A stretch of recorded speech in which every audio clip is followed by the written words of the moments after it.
Hello friend, तो स्वागत है मेरे यूट्यूब चैनल बायोलॉजी जोन में। और आज का जो टॉपिक होगा वो होगा एसके हेलमंथीज या निमा हेलमंथीज।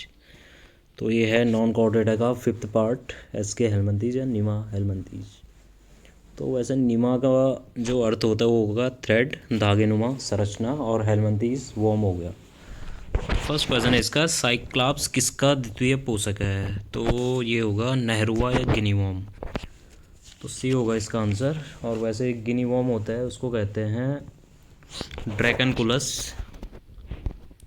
और जो थोड़ा देख लेते हैं इसको नीचे डिटेल, नेहरूआ गिनी वॉर्म एसके हेलमंथीज फाइलम का जंतु है। यह एक परजीवी है जिसका प्राथमिक पोषक मनुष्य है, जबकि साइक्लॉप्स द्वितीय पोषक सेकेंडरी होस्ट होता है। साइक्लॉप्स एक जलीय आर्थ्रोपोडा क्रस्टेसिया वर्ग है। तो आर्थ्रोपोडा का जो क्लास होती है क्रस्टेसिया, जिसमें प्राउंस हो गया और साइक्लॉप्स हो गए, ये सब आते हैं। और नेक्स्ट क्वेश्चन है, नर एस्क्रिस मादा एस्क्रिस से भिन्न होता है क्योंकि इसमें होती हैं। तो इसमें होती हैं पीनियल स्पिक्यूल्स। तो थोड़ा देख लेते हैं इसको। नर एस्क्रिस तथा मादा एस्क्रिस में कहीं भिन्नताएं होती हैं। नर की मोटाई कम होती है तथा इसकी पूंछ मुड़ी होती है, जबकि मादा की सीधी होती है। नर में क्लोएका से दो सुई जैसी संरचनाएं निकली होती हैं, जिन्हें पीनियल स्पिक्यूल या कॉपुलेटरी सिटी कहते हैं। यह मैथुन में सहायता करते हैं। लिप्स, एम्फिड एवं पूंछ नर तथा मादा दोनों में होती है। तो नेक्स्ट है, सीट वॉर्म वर्म किस कृमि का दूसरा नाम है? तो ये होगा पिन वॉर्म का। इसको पिन वॉर्म को वैसे एंटरोबियस भी कहते हैं। तो ए वाला इसका आंसर। सीट वॉर्म पिन वॉर्म का दूसरा नाम है, जिसका वैज्ञानिक नाम एंटरोबियस वर्मिकुलेरिस है। यह मनुष्य का सबसे साधारण निमेटोड परजीवी है जो लगभग संपूर्ण विश्व में पाया जाता है। तो नेक्स्ट क्वेश्चन है, किस संघ में वास्तविक देह गुहा अनुपस्थित होती है? तो ये होती है निमेटोडा। तो इन जंतुओं को वैसे कहते हैं स्यूडोसिलिमेट। और जो इकाइनोडर्मेटा, एनिलिडा, मोलस्का, इनमें सत्यदेह गुहा पाई जाती है, ट्रूसिलोम। और नेक्स्ट है, थोड़ा देख लेते हैं इसको डिटेल। वास्तविक देह गुहा वह होती है जो भ्रूणीय एम्ब्रियोनिक मेसोडर्म से उत्पन्न होती है। तो यह गुहा उपयुक्त विकल्पों में दिए गए संघों में निमेटोडा संघ में नहीं होती है। इस संघ में आभासी सीलोम गुहा, अभी बोल रहा था मैं, स्यूडोसिलोम या स्यूडोसिलोमेट भी कहते हैं इनको, पाई जाती है, जो कि भ्रूण की ब्लास्टोसील गुहा से व्युत्पन्न होती है। और नेक्स्ट क्वेश्चन है, निम्नलिखित में कौन सा सही सुमेलित नहीं है? तो इसका आंसर होगा ए वाला, अखंडीय कूट प्रगुहिक प्राणी निमेटोडा। निमेटोडा या SK helminths, unsegmented स्यूडोसिलिमेट animal Nematoda. और बी वाला इसमें अनसेगमेंटेड एसिलिमोट एनिमल प्लेटी हेलमंथीज। तो ये सही है। और सी वाला है मेटामेरिक सिलोमेट एनिमल एनिलिडा, ये भी सही है। Metameric haemocoelomate animal Mollusca, ये भी सही है। और नेक्स्ट क्वेश्चन है, मिथ्या देह गुहा स्यूडोसिलोम वह अवस्था है जब? तो इसका आंसर होगा सी वाला, देह गुहा मध्य जन स्तर को से आच्छादित नहीं होती है। Coelom cavity is not lined by mesoderm, C वाला इसका आंसर। और नेक्स्ट क्वेश्चन है, रेहब्डिटी फॉर्म लार्वा किसके जीवन चक्र में पाया जाता है? बनता है, सॉरी। तो ये बनता है गोल कृमि या एस्क्रिस को गोल राउंड वॉर्म भी कहते हैं, एस्क्रिस, बी वाला इसका आंसर। और नेक्स्ट क्वेश्चन होगा, थोड़ा देख लेते हैं इसका डिटेल। एस्क्रिस गोल कृमि के जीवन चक्र में भ्रूणीय परिवर्तन के बाद गैस्ट्रोला का निर्माण होता है। यही बाद में लंबा होकर प्रथम शिशु प्रावस्था फर्स्ट जुवेनाइल स्टेज बनाता है, जिसे रेहब्डिटी फॉर्म लार्वा कहते हैं। वुचेरेरिया के द्वारा फाइलेरियोसिस जिस कारण से होता है वो है, तो ये है ए वाला, लसिका ग्रंथियों में अवरोध, ब्लॉक इन लिम्फ ग्लैंड।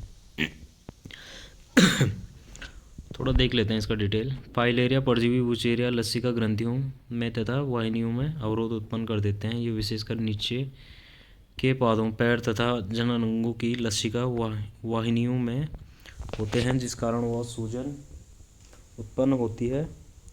और नेक्स्ट क्वेश्चन होगा हाथी पाँव नामक रोग वाहक है, तो ये होता है संक्रमित क्यूलेक्स मच्छर, infected Culex mosquito.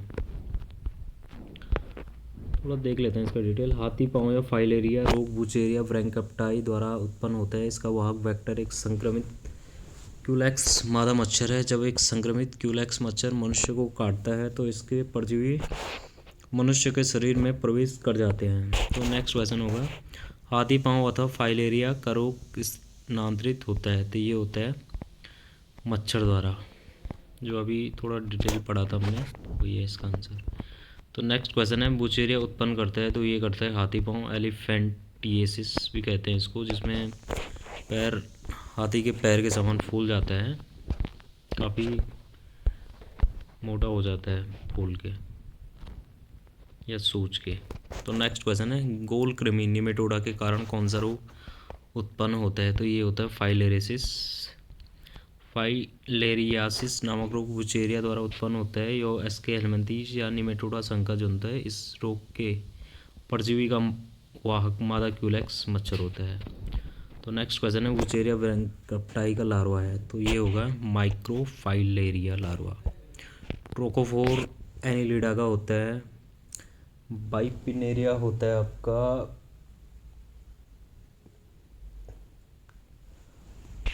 Bipinnaria पिपिनेरिया larva. ये होता है स्टार फिश का, जो एस्टीरियोडिया में आता है। और सर्केरिया लार्वा आपने उसमें पढ़ा होगा इससे पहले वाले प्लेटी हेलमिंथीज वाले में। तो ये होता है लिवर फ्लूक का।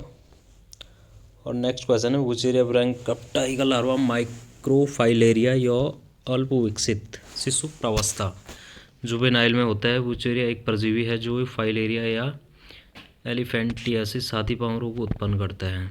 तो नेक्स्ट क्वेश्चन है जरायुजी प्रायः मिलते हैं, विविपेरिटी जनरली अकरिंग। विविपेरी का मतलब वैसे होता है जो बच्चे पैदा करते हैं, और ओविपेरस जो अंडे देते हैं।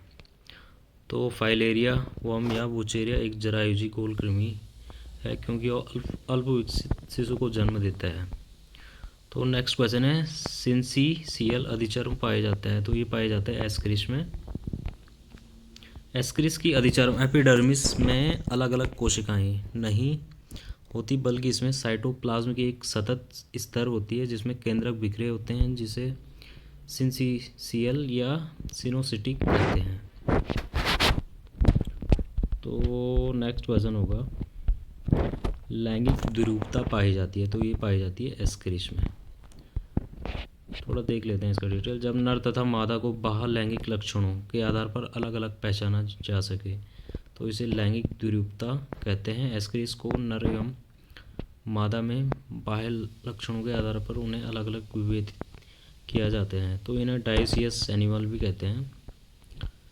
और नेक्स्ट है लैंगिक द्विरूपता स्पष्ट दिखाई देती है, तो ये दिखाई देती है एस्क्रिस में।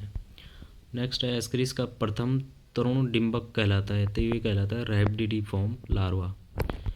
काफ़ी बार एग्ज़ाम में आ रखा है क्वेश्चन भी, टीजीटी बायोलॉजी 2009 का क्वेश्चन है ये, तो देख लेते हैं थोड़ा इसको। एस्क्रिस के जीवन चक्र में कुल 4 तरुण डिम्बक अवस्थाएं होती हैं और यह 4 निर्मोचन करता है। मोल्ट प्रथम प्रावस्था या रैबिडिफॉर्म लार्वा, द्वितीय प्रावस्था या एम्ब्रियोनेटेड एग, तृतीय प्रावस्था का तरुण, चतुर्थ प्रावस्था का तरुण या फोर्थ स्टेज जुवेनाइल। एस्क्रिस का प्रथम तरुण डिम्बक रैबिडिफॉर्म लार्वा कहलाता है। इसके द्वितीय जुवेनाइल अवस्था को एम्ब्रियोनेटेड अंडे कहते हैं। यह अवस्था मनुष्य के लिए संक्रमित होती है। तो नेक्स्ट क्वेश्चन है मनुष्य में एस्क्रिस की संक्रमण अवस्था है, तो ये होगा सेकंड वाला, सेकंड जुवेनाइल या द्वितीय जुवेनाइल। तो नेक्स्ट है माइक्रोफाइलेरिया रात में निवास करते हैं, तो ये करते हैं पेरिफेरल विसल्स परिवेशी वाहिकाओं में। माइक्रोफाइलेरिया या बुचेरिया ब्रैंकप्टाई की संक्रामक लार्वावस्था है जो फाइलेरिया रोग उत्पन्न करता है। मनुष्य के रुधिर में ये परजीवी रात और दिन में अलग अलग तरह से निवास करते हैं और रात में ये ऊपरी या बाहरी रुधिर वाहिकाओं में, जबकि दिन में ये भीतरी रुधिर वाहिकाओं में निवास करते हैं। तो नेक्स्ट है, निम्नलिखित में किस एक का कोई मध्यस्थ पोषक नहीं होता है? तो ये होता है एस्करिस का। उपयुक्त विकल्पों में एस्करिस ऐसा परजीवी है जो कि अपना जीवन चक्र एक पोषक में पूर्ण कर लेता है, इसका कोई द्वितीय या मध्यस्थ पोषक नहीं होता है। सामान्यतः एस्करिस का पोषक मनुष्य होता है। तो नेक्स्ट है, किस परजीवी के लिए द्वितीय पोषक की आवश्यकता नहीं होती है? तो ये होती है एस्करिस के लिए, जो अभी क्वेश्चन था। नेक्स्ट है, निम्नलिखित में किस परजीवी का मध्यवर्ती पोषी नहीं होता है? तो ये होता है एस्करिस होगा इसका आंसर। एस्करिस में उत्सर्जन अंग इस प्रकार का होता है, तो ये होता है एच प्रकार का। बहुत इंपॉर्टेंट क्वेश्चन है ये भी, थोड़ा देख लेते हैं इसको। एस्करिस में एच के आकार का उत्सर्जन तंत्र होता है। यह एक अकेली कोशिका से विकसित होता है जिसे रिनेट कोशिकाएं कहते हैं। एस्किरेटरी सिस्टम, इस कोशिका से नलिकाओं का निर्माण होता है। ये संपूर्ण कैनाल आपस में मिलकर एच के आकार में दिखाई देते हैं। तो एक क्वेश्चन ऐसा भी आता है कभी, जो फाइलम एस्के हेलमिंथीज के जंतु हैं वो कौन सा एस्किरेटरी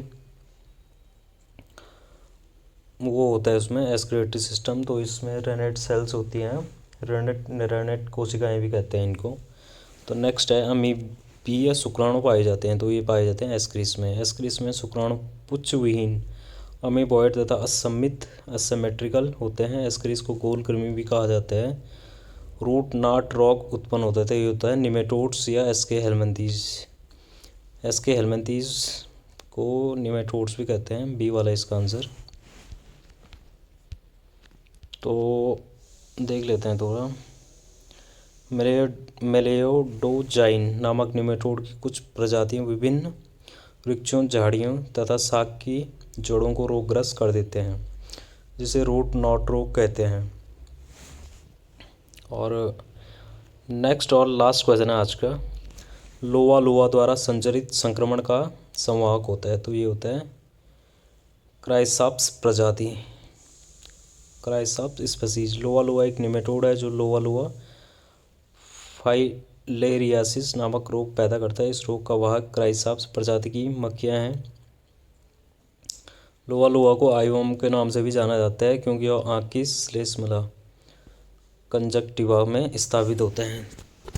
और मैं थोड़ा कुछ ये बताना चाह रहा मैं, इसमें जो हेलमिंथीज होता है ये दो पार्टों में विभाजित होता है। ये एक होता है फेजमीडिया और एक होता है एम्फेजमीडिया।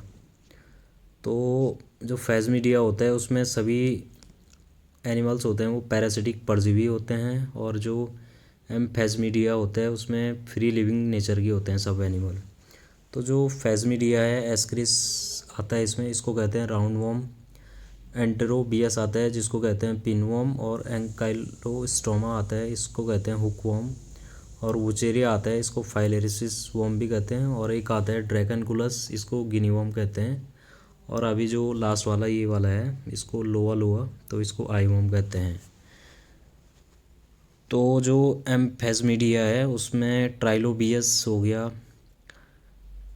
ट्राइनीला हो गया, डेस्मो स्कॉलेक्स हो गया, एनोप्लस हो गया। तो ये कुछ क्वेश्चन थे फाइलम एस्के हेलमिंथीज से, काफ़ी इम्पोर्टेंट क्वेश्चन है।